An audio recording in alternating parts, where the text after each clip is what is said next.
Hey everybody, welcome to Dan Bullman Photography. Today we're going to be talking about the Fuji Instax Wide 300 camera.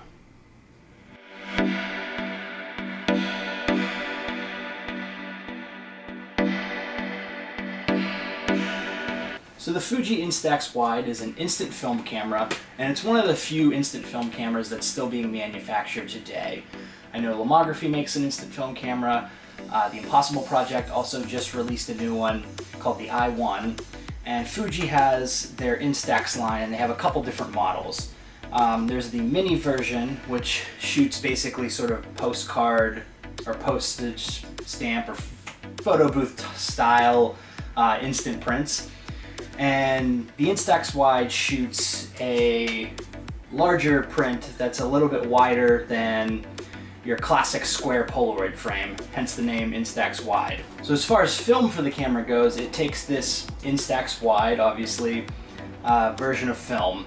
And this film can also be used in Lomography's Lomo Instant Wide camera, which is a camera I've never used before.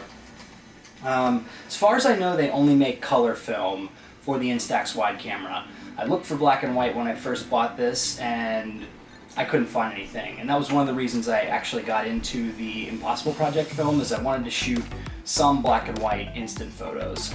The Instax Wide film is also ISO 800, so it's a fairly fast speed film as far as instant film goes. So as far as controls on this camera, there aren't a lot of bells and whistles. It's a lot of very basic controls. So to turn the camera on, there's the power switch here on the side, right next to the shutter button, which you just pull and the lens pops out. And then there are two focusing distances on the camera, 0.9 meters to about 3 meters, and then 3 meters to infinity. And to change your focal range, you just turn the dial on here a little bit, and then if you want to, and that extends it from 3 meters to infinity, and then if you want to change it back, you just do this again, and the lens sort of retracts in and then goes back out.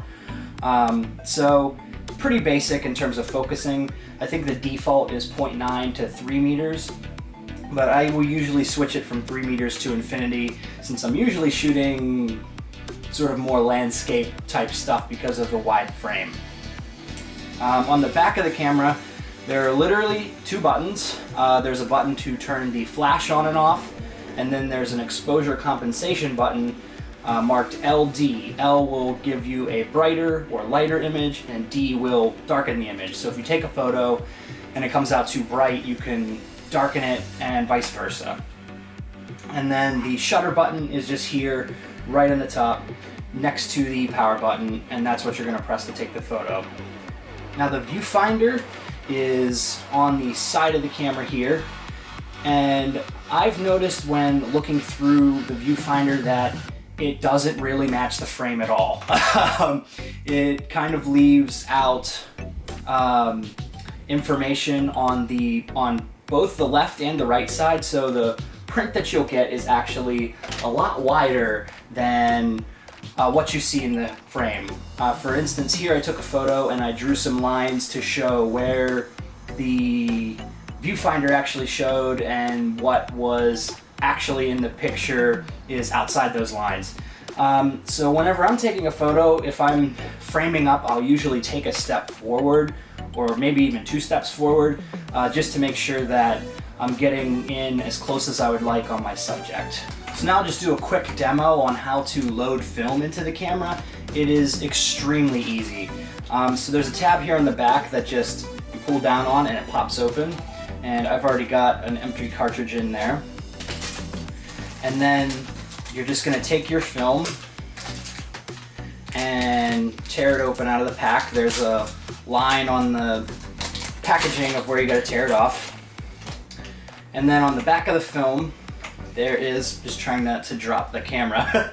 On the back of the film there is a yellow line, and you just want to line up the yellow line with the yellow line inside of the camera. And you just pop that in there and close the back. If your camera's not on already, you'll turn it on, and then you just press the shutter button then the dark slide comes out and you're ready to shoot. Now you get 10 photos per pack of Instax film, which is pretty cool. It's about, I think you can buy 2 packs of Instax Wide color on Amazon for like 16 bucks, so it's like a little less than $1 a photo. But yeah, this is a fairly easy camera to use. I mean, there's not a whole lot to it. It's something that's just really fun and simple, and if you like instant film, this is probably one of the cheaper and better options today. Now another thing on developing time, the Instax prints develop in less than 5 minutes. It's very fast, so it's faster than the Impossible Project film that I've used, so you get pretty instant feedback on, or fairly instant feedback on your photos, which I think is pretty cool as well. Okay, so now I'll show you a few sample images and then we'll wrap up this video.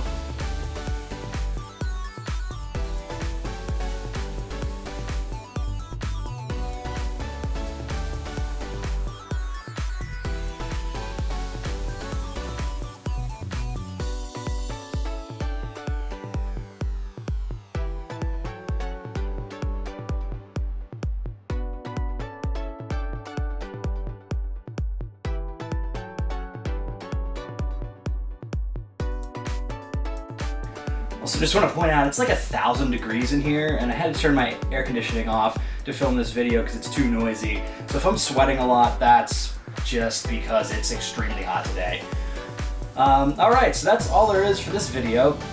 And as always, if you like these videos, please subscribe by clicking on the red box next to my head, or by clicking the subscribe link right down next to my channel name. Also, you can follow me on Instagram. I'll put my handle right there, and I post a lot of the photos that I've been shooting on there. I do a lot of like cityscapes and night photography and portraits, so if you're into that kind of thing, you know, check it out.